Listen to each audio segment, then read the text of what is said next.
If Trustpilot keeps ignoring your removal request, you're wasting weeks on the wrong process, and here's the cheapest fix that actually works.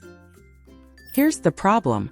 You're filing requests under the wrong policy category. Flag the review under conflict of interest if it's from a competitor. Trustpilot approves 60% of those in 48 hours.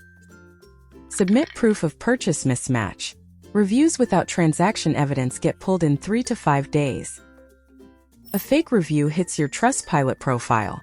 Your conversion rate drops 22% in the first week. Customers see 1 star and bounce before reading your actual product details. This is exactly why we built ReputationZilla. To handle review disputes end-to-end without the $500 legal fees most agencies charge. Most DIY attempts fail because Trustpilot's policy categories are confusing. You pick the wrong box, they auto-reject in 24 hours, and you start over. Most people fail here. They click Report Review and type a paragraph explaining why it's unfair. Trustpilot doesn't read essays. They scan for policy violations only. If you don't cite the exact rule number, like Section 2.3 or 4.1 of their guidelines, the bot rejects it automatically. That's why 73% of first-time disputes get denied within 48 hours. Step 2.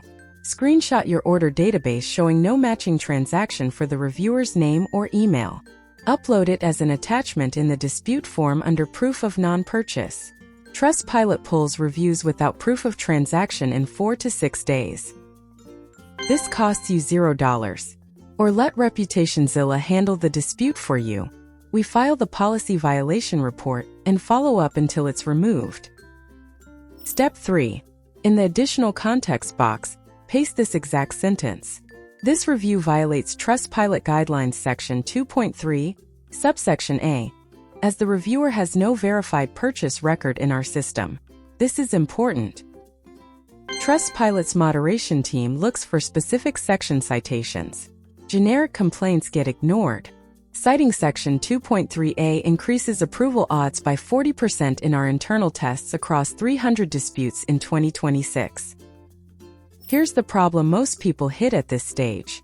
They submit the dispute once, Trustpilot rejects it, and they give up.